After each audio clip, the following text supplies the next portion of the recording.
Buenas tardes, bienvenidos a este evento que organiza la Embajada de la República Argentina ante el Reino de España, denominado el Aleph Argentino, influencia de la literatura argentina en la cultura en español.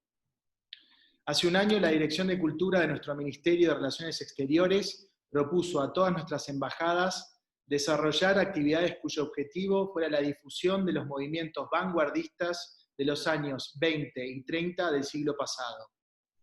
Se entendía que esos movimientos de vanguardia fueron clave para el desarrollo de un nuevo perfil creador propio argentino en varios campos de las artes. En esta embajada decidimos mirar al campo de la literatura y así nació esta iniciativa que hoy brindamos al gran público de este país y que se concreta en develar con expertos argentinos, españoles y latinoamericanos lo que la literatura argentina brindó a la cultura en español. Permítanme unas pocas palabras para explicar las razones del diseño de estas mesas.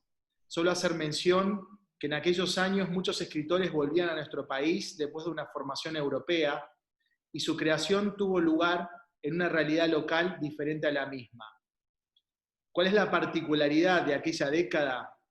En muy poco tiempo la ciudad cambió por completo y pasó a ser un escenario moderno, porque la de 1920 fue una década de grandes transformaciones sociales, de nuevos hábitos, de impactantes novedades en la cultura y sobre todo se produjeron modificaciones profundas en los modos de relacionarse entre la gente y su propia ciudad. En la ebullición creativa de aquel momento se constituyeron dos grupos que nacieron como antagónicos y terminaron siendo complementarios. Por un lado, el grupo Florida.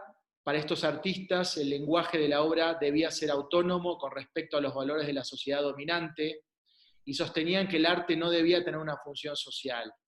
Como integrantes de una vanguardia partieron de la actualidad, pero con una visión de futuro. El más destacado representante de este grupo es Jorge Luis Borges.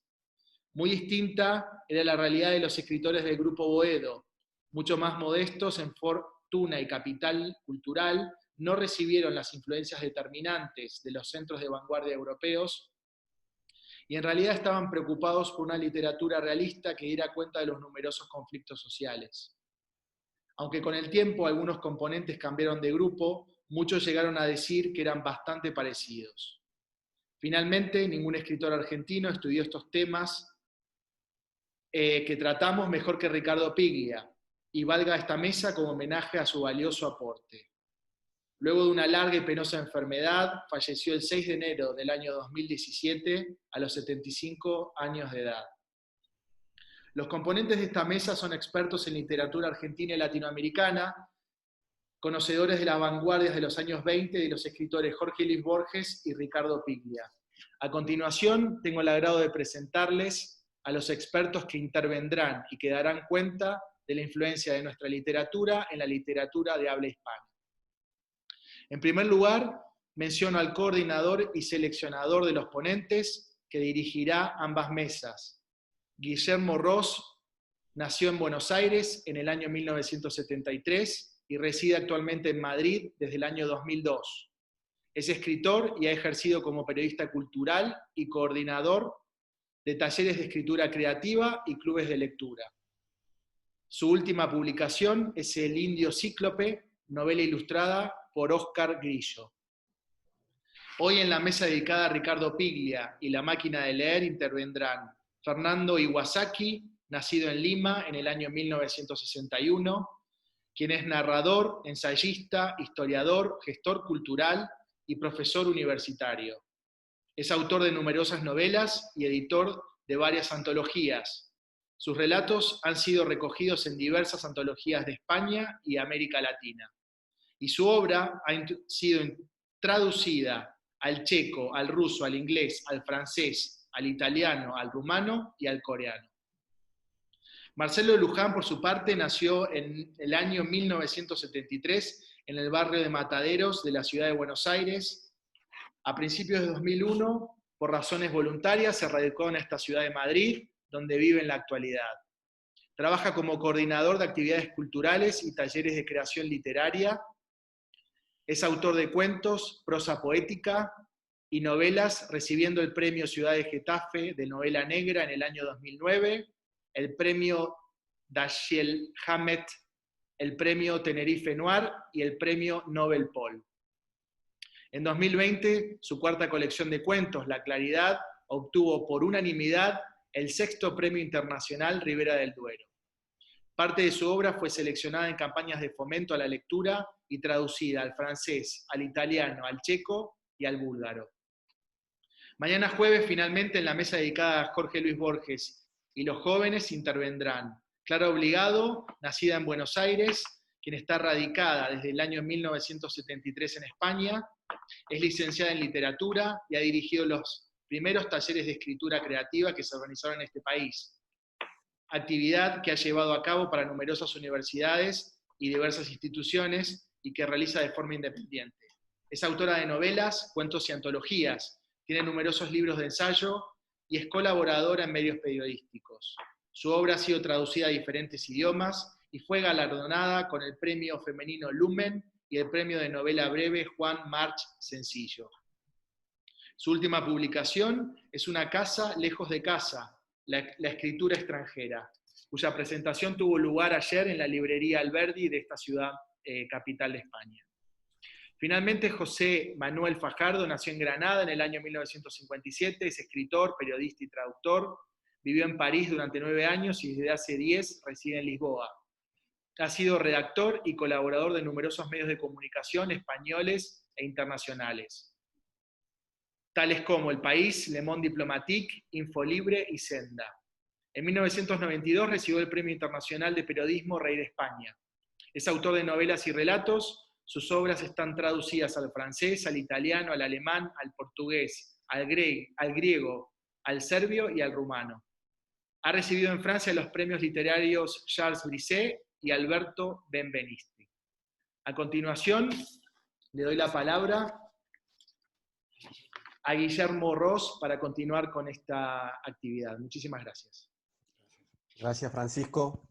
Buenas tardes a todos los que o buenas noches a todos los que nos están viendo. Espero que algunos desde el otro lado del charco, o sea que buenas tardes también a ellos. Bueno, para nosotros es un gran gusto y un honor que la Embajada Argentina apoye este tipo de iniciativas, porque si hay algo a los que nos gusta a los escritores es hablar de literatura, y sobre todo cuando amamos la literatura de la que vamos a hablar. Hoy nos convoca una persona muy inspiradora, sobre todo para la charla y para profesar, para seguir profesando este amor por la literatura. Así que, buenas tardes, Marcelo. Buenas tardes, Guillermo, Fernando, Francisco, muchísimas gracias, es un placer estar acá con esta, insisto, saludo como acabas de hacer, Guillermo, esta iniciativa de la Embajada Argentina en España, porque es muy importante la presencia de instituciones de la envergadura de una embajada, bueno, dándonos la palabra y compartiendo nuestra palabra con el resto de oyentes, que como bien decís, no solo están en España, sino que también están en Argentina y en el resto de Latinoamérica, porque es un debate abierto, además, por estas plataformas que tenemos hoy en día tan grandiosas. Cuando llegamos acá no existía esto, era más difícil comunicarse, así que un placer estar aquí. Absolutamente. Quiero reiterar un dato que ha puesto sobre la mesa Francisco cuando presentaba a Marcelo, que es el último ganador del premio Ribera del Duero, seguramente el premio más importante de cuento en este momento en castellano, así que para los que no lo tienen apuntado, Marcelo Luján, un imprescindible de hoy, de la literatura en español. Fernando Iwasaki, buenas tardes. Muy buenas tardes, Guillermo, a ti, a Marcelo, a Francisco, a la Embajada de la República Argentina. Yo creo que no puede haber nada más extraordinario que una embajada de un país tan querido abra sus puertas y sus pantallas a invitados de otros países latinoamericanos, y yo me siento honradísimo de estar aquí hoy con ustedes, aunque Perú haya perdido ayer, no importa, eso está olvidado. Y muy contento de estar con ustedes. Vale. O sea, has dejado claro que el fútbol hoy no lo vamos a tocar. Es un tema que también nos gusta hablar de eso, pero ¿para qué ahora? Otro día. Estando Piglia y Borges en la cancha, ¿para qué? ¿No? Otro día. Si les parece, los voy a invitar a a que un poco desgranemos y comentemos este eslogan que hemos dado en seleccionar para este Aleph argentino, que es esto que la literatura argentina, ¿qué le brindó a la cultura española? Es una pregunta muy amplia, pero me parece que es la indicada para empezar la charla. Fernando, ¿qué dirías tú que es el gran aporte de la literatura argentina a la cultura en castellano? Bueno, yo tengo escrito en muchos lugares que mi deuda con la literatura argentina es impagable, es inmensa, por muchísimas razones. Las primeras tienen que ver con la infancia. Mi mamá era muy cachivachera, por decirlo así, en términos latinoamericanos, y ella llevaba consigo los pocos libros y revistas que tenía de cuando era chica. Entonces en mi casa teníamos muchos números de la revista Villiquen. Villiquen era una revista que mi mamá leía cuando era pequeña, pero que los leyera yo en los años 60 o 70 era una extravagancia, porque ya la revista pues prácticamente había dejado de existir.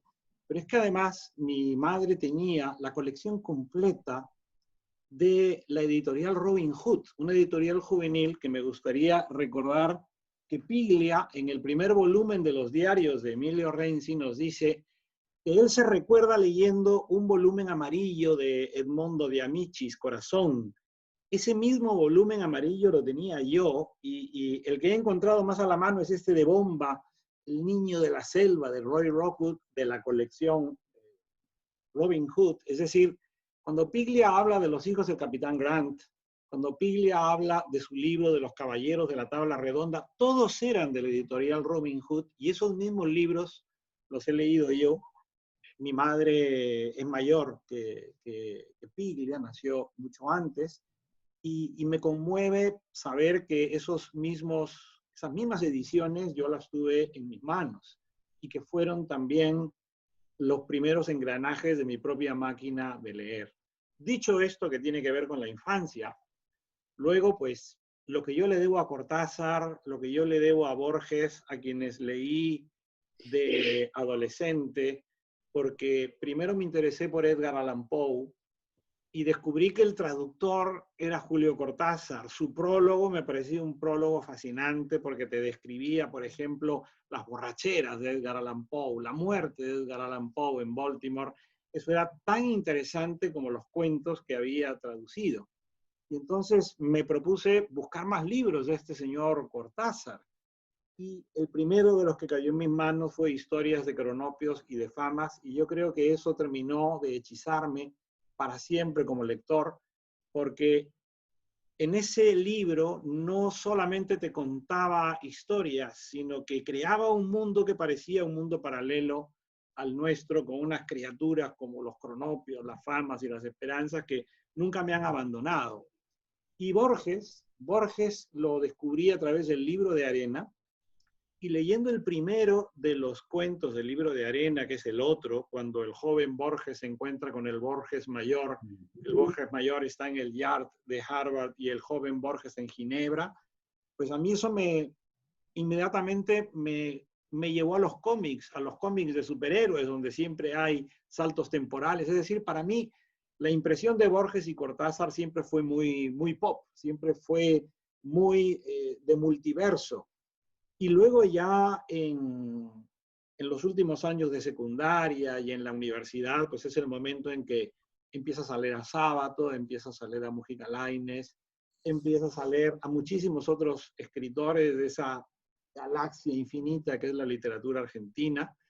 Y luego, pues desde que vivo en España, en el año 85 llegué, pues me doy cuenta del enorme peso, significado, valor que tiene el mundo editorial argentino. O sea, ¿qué habría sido de la literatura española sin las traducciones argentinas? ¿Qué habría sido de los lectores latinoamericanos sin Sudamericana y Lozada? Es decir, al principio tú descubres a los escritores, pero luego te asomas y te das cuenta que existe un universo mucho mayor, donde están las revistas, donde está Sur, donde estaban pues todos los grupos que configuraban ese universo del que me siento tan agradecido, que es la literatura argentina. Yo creo que la literatura argentina, por terminar, ha fecundado el mundo de las letras en español. No entenderíamos, sobre todo la actual literatura y poesía en español, sin Borges. Pero yo lo dejo aquí por si luego hay oportunidad de volver a hablar de esto, que me muero de ganas de escuchar a Marcelo.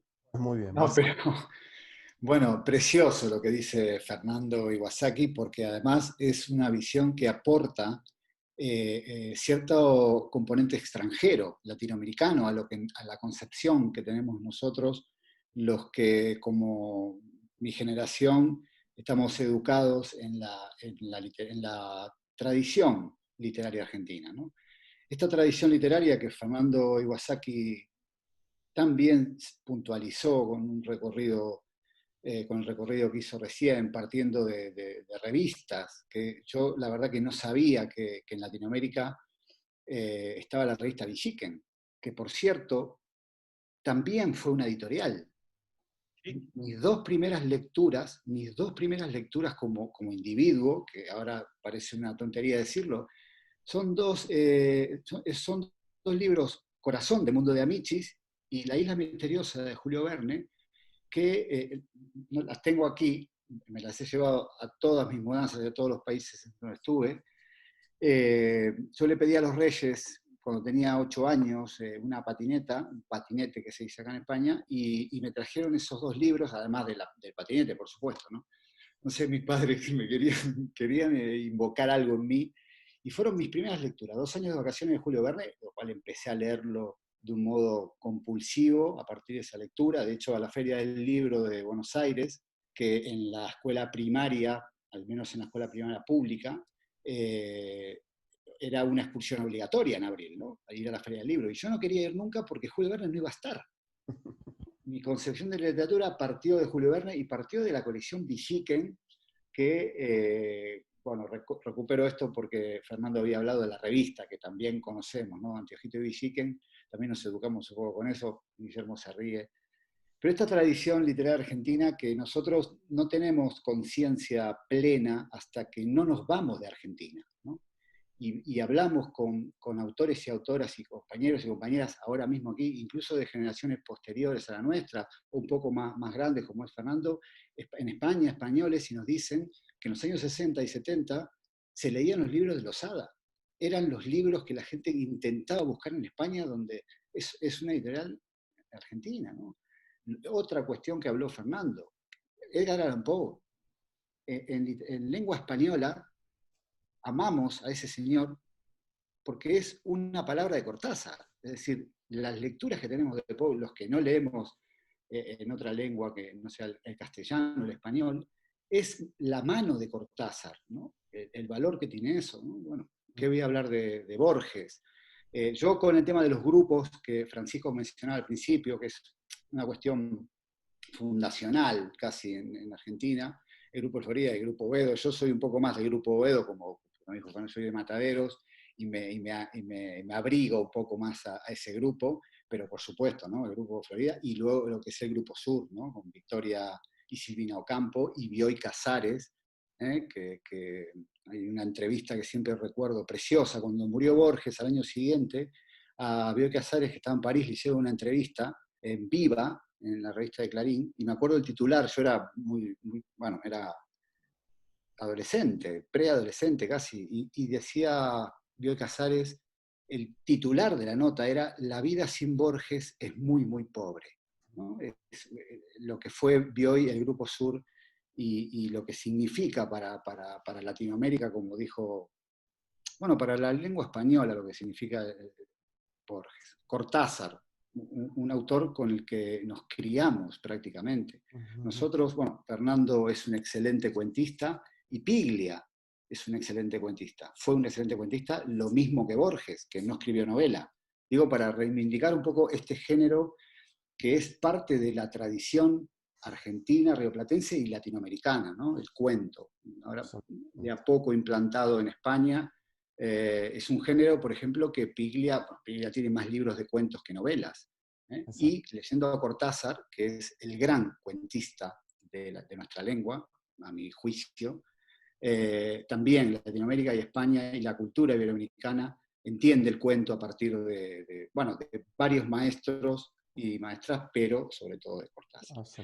La verdad que nosotros como argentinos, insisto mucho en esto, tenemos que salir de Argentina para conocer muchas cosas nuestras, pero sobre todo la potencia, la fuerza y los grandes nombres que tiene nuestra literatura, sobre todo en el siglo XX, pero también en el siglo XIX, sobre todo en el siglo XX, y al principio estábamos charlando con las corrientes, y estos dos ejes, en donde podíamos dividir el siglo XX, ¿no? A grandes rasgos, con Borges en una primera mitad, y con Piglia como último ariete del eje, porque, bueno, yo soy un fanático de Juan José Saer, que es de la generación de Piglia. Hay un libro de Piglia, y hay unas conversaciones preciosas entre él, porque sobre todo Piglia, en las ficciones es un crack, fue un crack, pero Piglia tiene una obra ensayística muy interesante, una obra crítica muy, muy interesante, que no lo tuvieron muchos autores. Bueno, Saer también la tiene, ¿no? Pero digo, hay un análisis de Borges y de la tradición literaria argentina que hace Piglia, como habéis dicho, que es única. Que es, bueno, Piglia fue profesor en Puan, ¿no? Titular en Puan de cátedra. Es un tipo que además de escribir ficción tenía una composición de lecturas.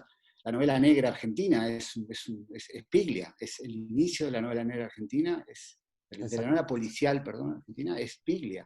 Exacto. Entonces, bueno, yo seguiremos conversando, me interesa muchísimo lo que comenta Fernando, porque además sabe más que nosotros, porque tiene más años, además de todo, y está aportando algo que yo desconocía, ¿no? Que es la visión latinoamericana de la literatura argentina. Sí, así que seguiremos comentando, pero bueno, esto es mi pequeño aporte inicial. Gracias, Marcelo. Es verdad que la distancia genera perspectiva, ¿no? Esto que es muy de Perogrullo sirve, me parece, para el análisis de lo propio, sobre todo, ¿no? O de lo que uno cree que es propio, de la cultura propia.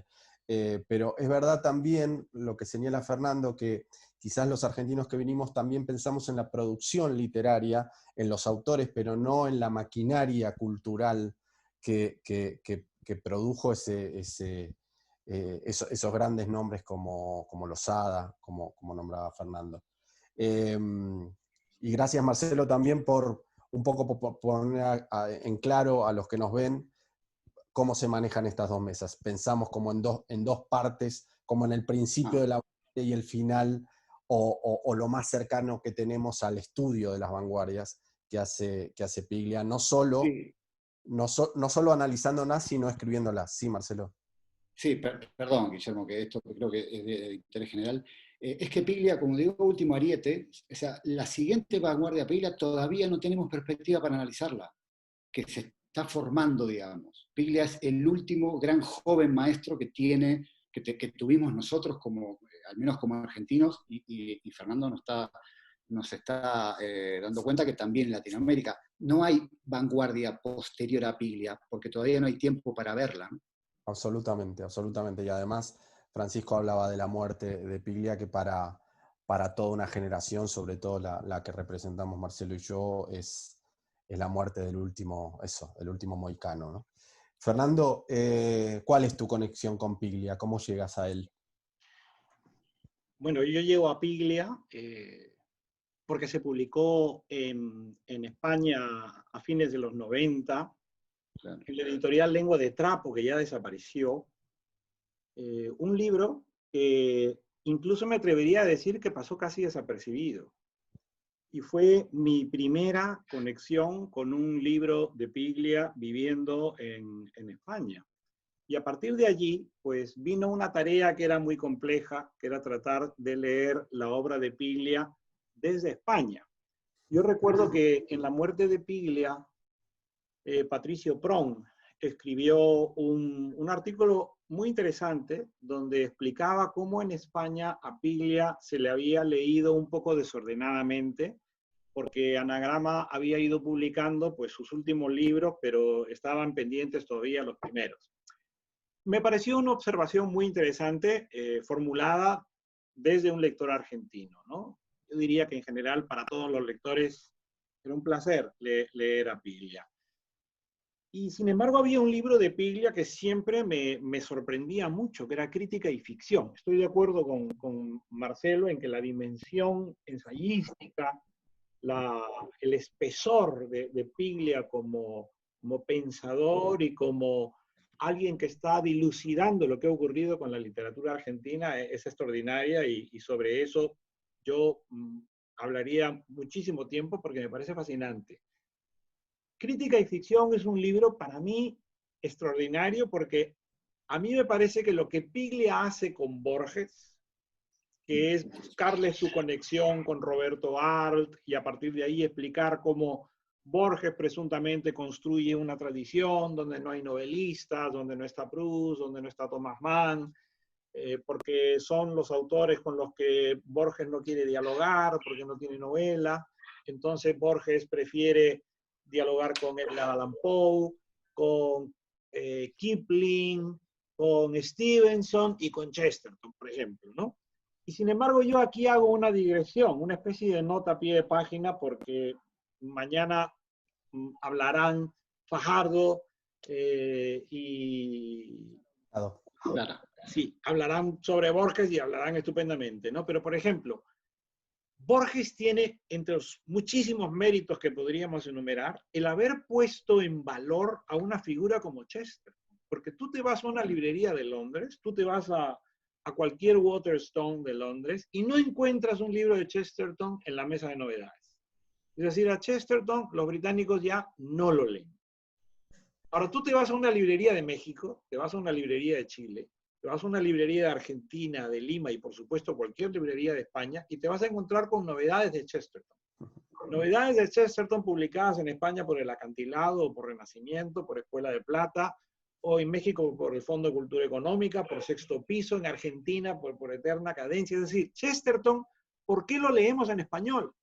Porque Borges lo incrustó en la lengua española, como incrustó a De Quincey, como incrustó a Poe, como incrustó a todos los autores, a Bernard Shaw, con los que le gustaba dialogar. Y Piglia, que era muy brillante en esto, desde mi punto de vista, hace lo mismo. Porque si nosotros reparamos en lo que dice Piglia en Crítica y Ficción sobre Borges y lo que luego dice Piglia en el prólogo del último lector. Ah, qué precioso. Y lo que dice Piglia en su teoría de la prosa sobre Onetti, él está haciendo lo mismo. Él está haciendo exactamente lo mismo que le atribuye a Borges. Está construyendo una tradición desde la cual dialoga con todos los escritores argentinos y al mismo tiempo con la tradición literaria universal. Fíjense ustedes cómo el prólogo del último lector es el Aleph al revés. No es un objeto calidoscópico donde está el universo, no, es una ciudad en miniatura, es Buenos Aires en miniatura. Y no está en un sótano, está en un altillo. Y además hay que verlo también en una posición especial. Y luego la idea de que ese mundo de ficción invade la realidad, que lo dice Piglia cuando habla de clon, luego es lo que Piglia dice que ocurre con ese Buenos Aires en miniatura, secreto, perdido, que está en ese altillo, y luego es lo mismo que dice Piglia que hace Onetti o que hace Felisberto Hernández.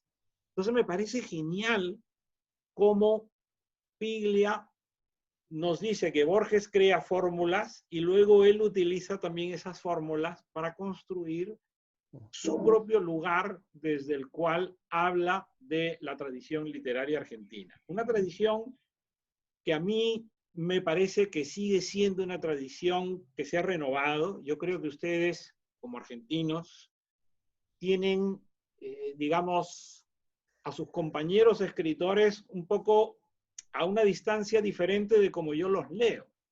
Es decir, para mí es el momento de las escritoras argentinas. Para mí es el momento, pues, de Annie Shua, de Mariana Enríquez, de Samantha Schweblin, que me parece gran narradora en español en este momento. O sea, la riqueza de la literatura argentina, a pesar de la muerte de Piglia, a pesar de la ausencia de Saer, de Di Benedetto y de tantos, tantos grandes, está viva en ustedes, por supuesto, y en las escritoras que he mencionado, que están en este momento sirviendo de modelo y espejo a muchísimas escritoras y escritores de América Latina. Yo no entendería a Mónica Ojeda, la ecuatoriana, no entendería a Fernanda Melchor, la mexicana, no entendería a Guadalupe Nettel, la mexicana, sin una figura como Samantha Schweblin, por ejemplo.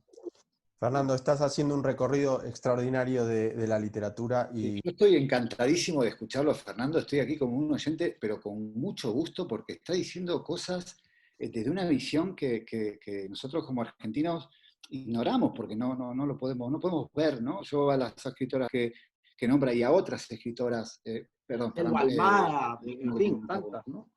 Sí, Basta Rica. Y también hay un círculo de, bueno, hay media docena de autores de la misma generación, chicos, que a mí me parecen brillantes también, Santiago Cray, Romero, bueno, y de las chicas quiero sumar a Selva Almada y a Gabriela Garzón Cámara, que, bueno, que están haciendo una pequeña revolución de la literatura en español. Y es interesante lo que está comentando Fernando. A mí, insisto, me parece alucinante. Fernando tiene ahí un libro de eterna cadencia. Lo he visto la estrellita abajo. Sí, y tiene también El último lector, que lo ha mostrado, y es un libro. Este es el único libro de Ricardo Piglia, que tengo todos sus libros, incluso ediciones de cuentos morales, son unas ediciones rarísimas que me he traído de Argentina. Este es el único libro de Piglia que compré en España. Es un libro de anagrama, claro. Además son todas ediciones argentinas. ¿Qué quiero decir con esto? Yo me vine hace poquito más de 20 años de Buenos Aires y traje pues una pequeña maleta de libros, porque no, bueno, los otros quedaron en casa de mis padres, etc., ¿no? Y en esa maleta de libros me traje todos los libros de Piglia. Los cuentos completos de Cortázar, en una edición que ya no está de Alfaguara, pero que ya es otra, es diferente, y todos los libros de Piglia. Por eso tengo todas las ediciones argentinas, ¿no? de él. ¿Qué digo con esto? Que mi entrada a la adolescencia, donde uno puede leer, o sea, cuando ya no leía a Julio Verne, aunque estoy enamorado de él, pero no leía a Julio Verne, sino que empezamos a leer autores cercanos, que yo me eduqué mucho con Osvaldo Soriano, por ejemplo, escritores cercanos que estaban vivos, que los veíamos en la Feria del Libro, por fin podía firmarme alguien en la Feria del Libro, y ahí apareció Piglia, ¿no? Apareció Piglia con Respiración Artificial, bueno, Plata Quemada, el 97, a mí me parece una novela extraordinaria, o sea, una novela policial y negra, moderna, de una simpleza y de una potencia extraordinaria, ¿no? Es una de las novelas de Ricardo Piglia que me parecen más universales, ¿no? Porque luego La ciudad ausente, por ejemplo, también, pero es ese cifrado, utilizando una palabra que le gustaba mucho utilizar a Piglia, que era el cifrado, ¿no? Él hablaba de cosas cifradas y uno se queda pensando, ¿no? Y me parece que Plata Quemada, que es una novela en Argentina, ganó lo que era antiguamente el Premio Planeta argentino, que no existe más, lo ganó en el 97, esa novela. Pero insisto también mucho, ahora que hay gente escuchándonos y viéndonos aquí, y que se puede acercar a Piglia, por ejemplo, en España, porque hay muchos libros de él, y tiene también razón Fernando, ha habido una lectura desordenada de Piglia, porque es un autor que entra en España desde el punto de vista editorial de modo tardío, ¿verdad? Es un tema mercantil, no es un problema del lector ni de Piglia. Es una figura que a mí me parece, perdón Marcelo, es una figura que también nos habla de cómo se maneja el mercado de la literatura en castellano de los dos lados del... ¿no? Sí. Un súper consagrado desde hacía muchísimos años no tenía entrada aquí. Y a los que nos conocíamos y veníamos con él, nos hacía mucho ruido eso, ¿no? Sí, con Soriano pasa igual. Soriano lo recupera Cis Barral, es un autor poco leído en España, muy leído en Francia y en Italia.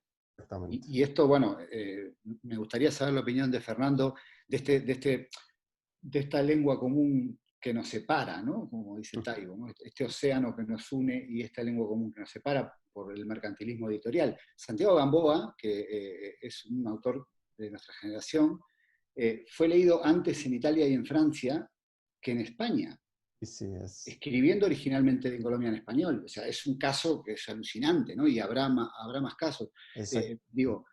Con Piglia pasa eso. Piglia llega muy tardío. El artículo de Prom lo leí, me pareció muy interesante también. Y se lo lee desordenado, pero aún leyéndolo desordenado, yo creo que para un lector español, descubrir a Piglia es descubrir a un pilar de la literatura. Aquí, insisto mucho con esto y me gustaría saber qué opina Fernando. Cuentistas como Walsh y cuentistas como de las 12 de Bragado, Haroldo Conti, son cuentistas que se publicaron después del año 2000 en España. A Walsh lo publicó 27 letras con Viviana Paleta, no existía Walsh aquí, y Haroldo Conti lo publicó Barterby, que yo me acuerdo que el editor me contó, tuvimos que hablar con la viuda y para sacarlo. O sea, no habían leído hasta el año 2000 ni a Conti ni a Walsh en España. Bueno, Di Benedetto tampoco. Di Benedetto, exactamente. Di Benedetto tampoco. Bolaño, cuando escribe Sensini, que es un cuento magistral, sí, ese personaje es Di Benedetto. Es un homenaje era un homenaje de Roberto Di Benedetto, de la misma manera que muchos escritores latinoamericanos muy buenos no se han conocido aquí, digamos, en el momento en que se les debió conocer. Pero a mí, ya que probablemente haya jóvenes que nos estén escuchando, por ejemplo, en Buenos Aires, y que les ilusione la posibilidad de ser escritores y que nos vean en España, y se imaginen quizá que cuando uno está en España, pues tiene abiertas todas las puertas del mundo editorial. A mí me gustaría decirles que yo las cosas no las veo así. A mí me parece que en el mundo del español, de la literatura en español, hay centros importantes y periferias. Yo creo que Lima es una periferia, como es Murcia, como podría ser Gijón. Tú publicas en Murcia o en Gijón un libro y difícilmente vas a ser un autor conocido. Entonces, en esas periferias, y Sevilla es una periferia, hay movimiento, hay actividad, pero es una actividad mucho menos conocida. Buenos Aires es un escenario central. Madrid, Barcelona, lo es México, Bogotá lo es felizmente, Santiago de Chile también. Probablemente ciudades como Quito, Guayaquil, Lima, están entrando poco a poco. Hay festivales que se celebran. Esos han sido fantásticos, esos festivales para el conocimiento y el intercambio de autores. Pero yo creo que un buen escritor argentino ahora no pasaría desapercibido que publique en editoriales argentinas, como puede ser la de Eterna Cadencia, ¿no? Que es magnífica. ¿Por qué? Pues porque tenemos ya la posibilidad de hablar como estamos hablando ahora mismo por una plataforma digital. Los Hey Festivals se han celebrado con plataformas digitales. En esta pandemia nos hemos cansado de impartir conferencias o estar en paneles online.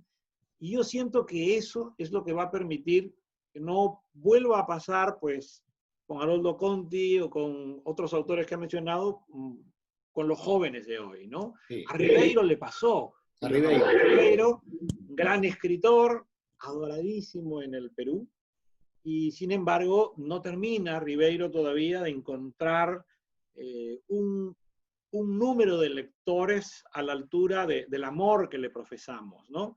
Ahora, en América Latina sí, Ribeiro ganó el Rulfo, el Juan Rulfo de México en su última edición, y Ribeiro también era cuentista, y yo creo que esto es otro mérito de la literatura argentina. Gracias a la literatura argentina, un escritor de cuentos puede obtener el prestigio literario necesario y suficiente para estar a la misma altura que cualquier otro autor. No tiene que cometer una novela. Entonces, a mí me parece que eso es un logro de la literatura argentina, con escritores como De Nevi, que no lo hemos mencionado tampoco, que se han caracterizado por los cuentos, ¿no? Sí, Sí. digamos, la plata para no ser, para no excluir a Onetti o a Felisberto, ¿no? No, y la ISECA y muchos más, ¿no? No, Evidentemente. Horacio Quiroga, no me lo dejéis afuera. Claro, por favor. Exactamente. Esta charla le pusimos Piglia y la máquina de leer porque me parece que también era especular con la idea de Borges, ¿no? El otro gran lector que nosotros, yo creo que podemos citar en la literatura argentina y que nos invita a leer literatura argentina, pero literatura global, literatura del mundo y de todos los tiempos, es Ricardo Piglia. Yo tuve la suerte de ser alumno de él en Puan, en la universidad. Ah, claro. Claro, en ¡Qué la envidia! ¡Qué Sí, envidia!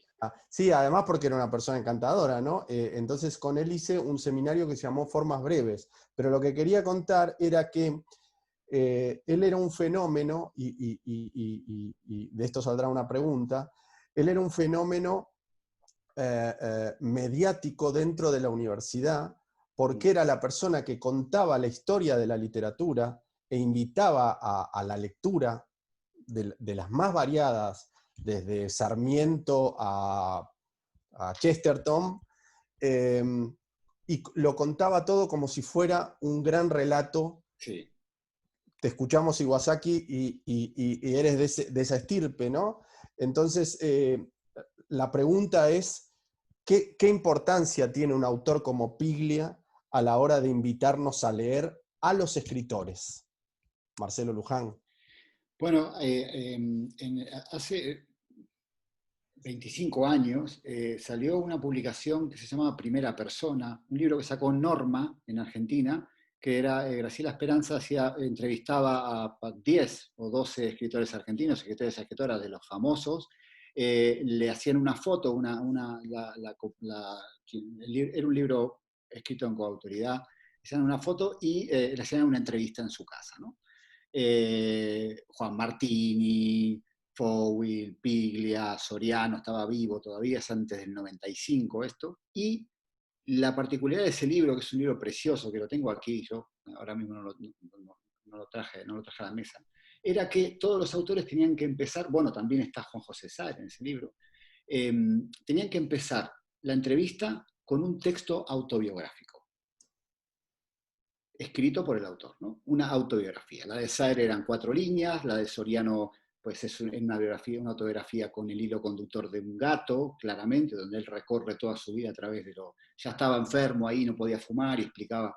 Y cuando viene el turno de Piglia, Piglia hace una autobiografía que es un cuento, con una carta en un hotel de La Plata y un hotel en la calle Castrobarros, enfrente de la Federación Argentina de Box, en el barrio de Almagro, una carta de una chica que coincidía. Era un relato donde contaba su vida tras un cuento. Esto que dijiste es tal cual, ¿no? Porque fíjense, le piden un texto nada más alejado, o nada más debería ser alejado de la ficción como género que el autobiográfico, y sin embargo él utiliza un género de la no ficción para implantar sus ficciones, ¿no? Nunca mejor dicho. Y en ese sentido, yo la verdad que no cursé en Puan, no fui nunca a Puan a cursar, sabía de lo de él, tengo compañeros, amigos, Quique Ferrari, que tiene textos, notas de Piglia recomendando sus libros firmadas, pero sí, lo de fenómeno me lo imagino, porque sobre todo en nuestras generaciones, Guillermo, insisto mucho en esto que dijimos al principio, es el último gran ariete tangible que tuvimos, porque yo a Cortázar y a Saer no eran objetos tangibles, por decirlo de algún modo, ¿verdad? Para nuestra generación. Piglia sí lo era, Piglia estaba ahí. Eran un poco unas abstracciones que nosotros... Claro. O sea, Saer estaba en Francia, murió en Francia lamentablemente, Cortázar es demasiado lejano, Piglia estaba en primera junta, o sea, era ir ahí, y eso era maravilloso, ¿no? Porque Piglia teníamos cuentos, el Laucha Benítez cantaba boleros, es un cuento extraordinario e inolvidable, que es lo que debe ser el cuento, inolvidable, ¿no? Y sus novelas, y sobre todo la obra ensayística, donde él te enseña a leer, te enseña a escribir, te enseña a reconocer la lectura de los autores. caso de Chesterton. Pero bueno, en el último lector hay un texto de Borges que es una cosa única. O sea, se lee eso y se acabó, ¿no? Se entiende todo. Toda la literatura argentina se entiende con ese texto, con esa propuesta borgiana. Me parece que hacen muy pocos autores grandes que pueden combinar la producción literaria de ficción y el pensamiento, el análisis, que es encumbrar a los de su generación al lugar de los clásicos, como es en este libro que habla de las tres vanguardias, de Saer, de Puig y de Walsh. Pero además de todo esto termina, Fernando, tenemos a un Piglia gran diarista. Tú lo leíste. ¿Qué visión tienes sobre esta última obra final que a él lo pone en otro lugar internacionalmente, ¿no? Bueno, yo creo que habría que comenzar diciendo que el diario es un género que en América Latina no ha tenido una tradición muy continuada. En España, en cambio, en los últimos años sí, hay escritores como Andrés Trapiello que llevan un diario en marcha desde hace muchísimos años. Cada volumen es una cosa mastodóntica, y como Trapiello muchos más. En cambio, los escritores latinoamericanos que han escrito diarios son un número bastante inferior, pero sin embargo en dos me voy a concentrar. Uno es Piglia y el otro es Ribeiro, porque La tentación del fracaso de Ribeiro me parece que es un ejercicio diarístico que dialoga muy bien con el diario que lleva Piglia. El diario que lleva Piglia, como el diario que lleva Ribeiro, no son diarios de lucimiento personal, no son diarios escritos a posteriori, como muchos diarios que hoy en día se están publicando en España. Sin ir muy lejos, el diario de Trapiello, pues va sacando recién el del año a lo mejor 2016 o 2015. Sin duda los está escribiendo y reescribiendo. No es lo mismo con el caso de Piglia y de Ribeiro, porque ellos tenían otro sentimiento con respecto al diario. Parecía más un cuaderno de bitácora y por lo tanto están constelados de sus propias frustraciones, Sí. de sus sueños, de sus pesadillas, de sus epifanías, porque las cosas que se le ocurren a Piglia a lo largo de su diario le podrían servir a 3 o 4 doctorandos. Entonces creo que ese tipo de diario es un diario extraordinario. Si pudiésemos algún día incluso conocer la correspondencia de un autor como Piglia, sería fantástico. Lo que pasa es que la pena es que ya vivió la época de Internet. Es verdad. Seguramente los correos electrónicos, pues, aparte que interesarán cada vez menos, pero esa correspondencia de Piglia con algunos escritores, la correspondencia con Saer o con mucho más, tiene que haber sido maravillosa, ¿no? Sí. Entonces yo diría que de los diarios de Piglia, como de los diarios de Ribeiro, aprendo. Claro. Los otros son ejercicios de estilo. Estos no. Es una prosa desnuda, enjuta, en los huesos muchas veces, pero llena de ideas. Es decir, lo sólido está allí. Sí. Marcelo. Fernando, yo hice un trabajo hace poco, un trabajo muy breve sobre Ribeiro, al que había leído como lector, sobre todo porque es uno de los grandes cuentistas latinoamericanos, y yo amo el género, me parece el género más difícil de ejecutar de la narrativa. Estamos educados como latinoamericanos, y más aún como rioplatenses en el cuento, y me compré el diario de Ribeiro, en Tipos Infames, porque estaba buscando un libro muy concreto de él y no lo tenían, y fracasó, y bueno, además de que tiene el prólogo de Vilamata, ¿no? Y lo que he leído en ese diario, estoy totalmente de acuerdo. Yo, bueno, ahora hablo de Emilio Renzi, pero noté que no solamente que no estaba revisado el diario, que es un poco lo que dice Fernando, ¿no? Que se compone el radio, pero hay un proceso de revisión que a lo mejor quita el fuego del momento, ¿no? Donde uno escribe cosas que luego al día siguiente se arrepiente o las cambia, o no fueron así. Ribeiro muestra su dolor y su hermosa oscuridad en ese diario. Y eso lo noté mucho en el primer volumen de Piglia, y además con el tema de la revisión, el último volumen de los diarios de Emilio Renzi es 2019, creo, si no me equivoco, 2 años después de la muerte, aunque Piglia estuvo trabajando con ayudantes. Por lo tanto, no hay opción de revisión, ¿no? Y a mí me parece que estos diarios son un género, o sea, respetan el género, ¿no? Sí. Si tuviera que encontrarles un equivalente, yo diría que son como los carnets de Albert Camus, Bueno, que los publicó Sur, me parece, en Argentina. Argentina. Sí. Sí. Hay una frase que yo quería leer porque me parece que se entronca muy bien esto del diario con ser tan intervenido por todas las redes de la literatura, ¿no? Por ser escritor, por ser crítico, por ser periodista, pero sobre todo por ser lector. Dice él, a propósito de los diarios, yo escribía para tratar de saber qué era escribir. En eso, solo en eso, ya era un escritor. Esos cuadernos se convirtieron en el laboratorio de la escritura. Escribía continuamente y sobre cualquier cosa. Y de ese modo aprendía a escribir, o al menos aprendía a reconocer lo arduo que puede ser escribir. Se engancha mucho con lo que estás diciendo tú, Fernando, ¿verdad?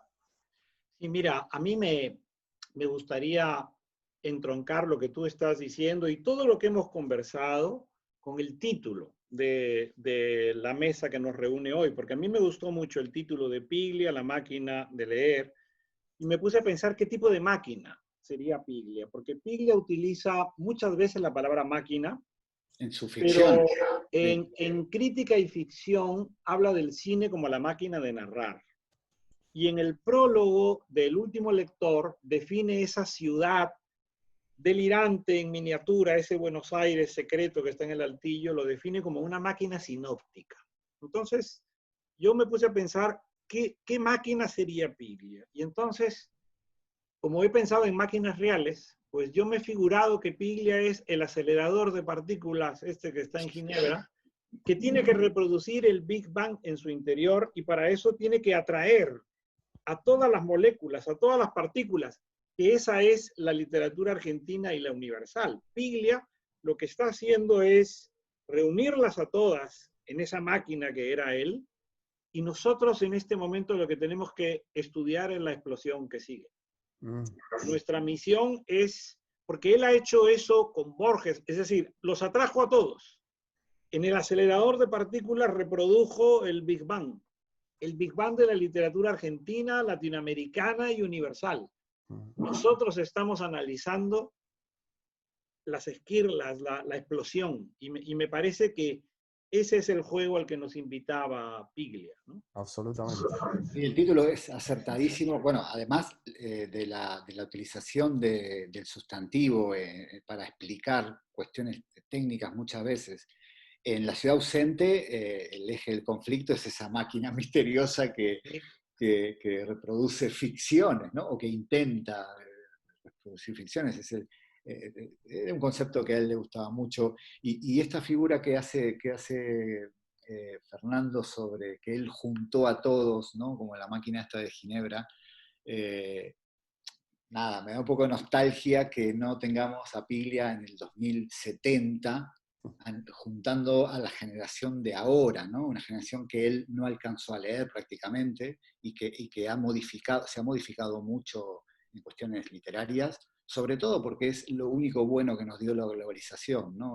Este mestizaje que está sufriendo, y sufrir no es peyorativo en este caso, la literatura en castellano, ¿no? Nunca ocurrió lo que está ocurriendo ahora. Nunca hubo tantos latinoamericanos escribiendo fuera de su región de origen, generalmente en España, pero el otro día me mandaron de destino una cuentista catalana que vivió en Argentina y que en sus cuentos, él tiene apellido Castellanau, no me acuerdo, Adriana Castellanau creo que es, y en sus cuentos habla de fideos con manteca, y son cuentos españoles, digo, es la situación inversa, pero el mestizaje que está sufriendo, la hibridez que está sufriendo la literatura en castellano, tiene que ver con la globalización y con estas nuevas generaciones que escriben desde fuera. Es un tema de debate precioso, interesantísimo, que nos acomete a todos, y me da un poco de pena que esta máquina de leer,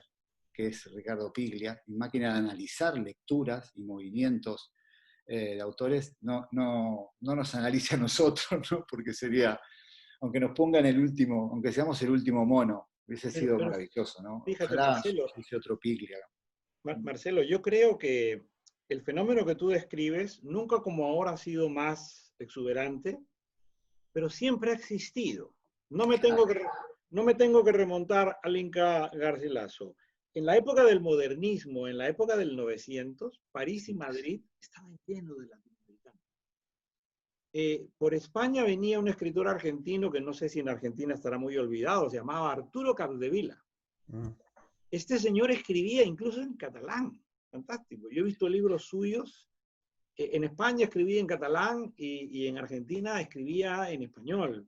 Guillermo Sáenz Hayes, en fin, César Tiempo, y ya más cerca, Conrado Nalé Roxlo, es decir, la literatura argentina, más que la chilena o la mexicana o la peruana, tenía muchos autores fuera y, por supuesto, muchos latinoamericanos, ¿no? O sea, yo diría que ahora lo que está pasando es que la industria editorial, que es una cosa con la que nosotros tenemos que lidiar, como que te ordena, ¿no? Tú estás en las editoriales como en el tenis, ¿no? Del Gran Slam, y tú estás en las editoriales de la segunda, pues no importa. Pero en los años 20, en los años 30, incluso en los años 40, ¿dónde querían escribir los escritores españoles importantes? En la Nación de Buenos Aires. Sí. ¿Dónde quería publicar Unamuno? Pues en Buenos Aires. ¿Y dónde fue a bailar Miguel de Molina? Pero te entiendo, Fernando, por supuesto, y estoy de acuerdo contigo, pero es que ahora es demasiado masivo. La cuestión es demasiado masiva, entonces a mí me resulta interesante porque nos toca directamente, pero yo... Fíjate, tu tocayo Marcelo Birmacher está sí. en Buenos Aires, ¿no? Sí. Él ha hecho su carrera literaria, su prestigio, ahí está en Buenos Aires, como Carlos Franz en Santiago de Chile, como Alonso Cueto en Lima, Iván Tais en Lima, Sí. Santiago Gamboa y Juan Gabriel Vázquez ya están de regreso en Colombia, Jorge Volpi está en México, y también Guadalupe Nettel y Fernanda Melchor.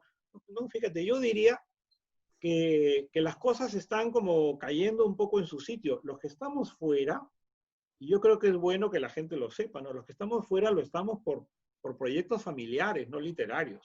Absolutamente. Yo no me vine a España para ser escritor, eso sería una grandilocuencia estúpida de mi parte. Yo me vine porque mi esposa es sevillana, estaba Sendero Luminoso, reventando bombas por todo el Perú, y yo quería hacer un doctorado, y aquí era donde yo podía hacerlo. Y estamos, yo pienso también... Sí, bueno, hay casos, hay de todos los casos, ¿no? De todo. Me coincido con Marcelo en que necesitamos a Piglia, y coincido con Fernando en que si Piglia no está, de alguna manera todos tenemos que reconstruir esa máquina de leer, esa máquina de pasearnos por las literaturas generales, porque a los que escribimos también nos toca leer, también todos estamos de alguna u otra manera en talleres de escritura, en clubes de lectura, y no deja de ser una misión, ¿no? No sé si lo podremos hacer también como Piglia, pero seguramente que él ha dejado una huella indeleble y muy amorosa de la literatura en Mira, Piglia hablaba mucho de los aerolitos, ¿no? Le gustaba mucho decir, Borges no era un aerolito. Pues mira, cualquier libro de Piglia es un aerolito que ha salido de la máquina aceleradora de las partículas literarias, y cualquier libro de Piglia tiene en su materia, en su composición atómica o lo que tú quieras, toda la literatura argentina, literaria latinoamericana y universal. Exactamente. Aquí está el ADN de todo eso. En El Último Lector o en cualquiera de los libros de Piglia. Exactamente. Sí, era un intelectual valiosísimo Piglia en ese sentido. Nosotros hablamos de Piglia escritor, pero era un intelectual muy importante, que era un buen escritor y que se ocupaba además de materia literaria. Y eso es raro encontrar esa triada, ¿no? En individuos. Estoy de acuerdo con Fernando. Además, ha sido un placer escucharte, Fernando, de verdad. Me ha encantado un montón de anécdotas y de cosas que contaste, desde una visión que nosotros no tenemos, porque claro, como argentinos estamos ciertamente cegados en algunas cuestiones, ¿no? No tenemos la distancia suficiente o no tuvimos la distancia suficiente para analizarla. Y fue precioso escucharte, de verdad. Más me parece que la mayor señal de respeto, Marcelo, ha sido no hablar de fútbol. Creo que ahí hemos... No, pero ha sido muy inteligente Fernando, porque él, antes que ninguno dijese ninguna pullita, él dijo, vamos a ver, eliminatorias. Ya vale, perdimos. Acabó. Señores, ha sido un rato entrañable como el Aleph. Esto es infinito, podríamos estar hablando toda la tarde. Mañana no se olviden los que nos ven que vamos a estar con Clara Obligado y con José Manuel Fajardo hablando del otro Aleph, del original, quizás de Jorge Luis Borges. La mesa se llama Borges y los jóvenes. Hablaremos de la juventud y de las vanguardias. Y le seguiremos dando vuelta a esto que tanto nos gusta, que se llama literatura. Gracias, Iwasaki, gracias, Luján. Un placer. Gracias a ustedes. Venga, Me ha encantado esta reunión. Hasta luego. Adiós. Y viva la Argentina.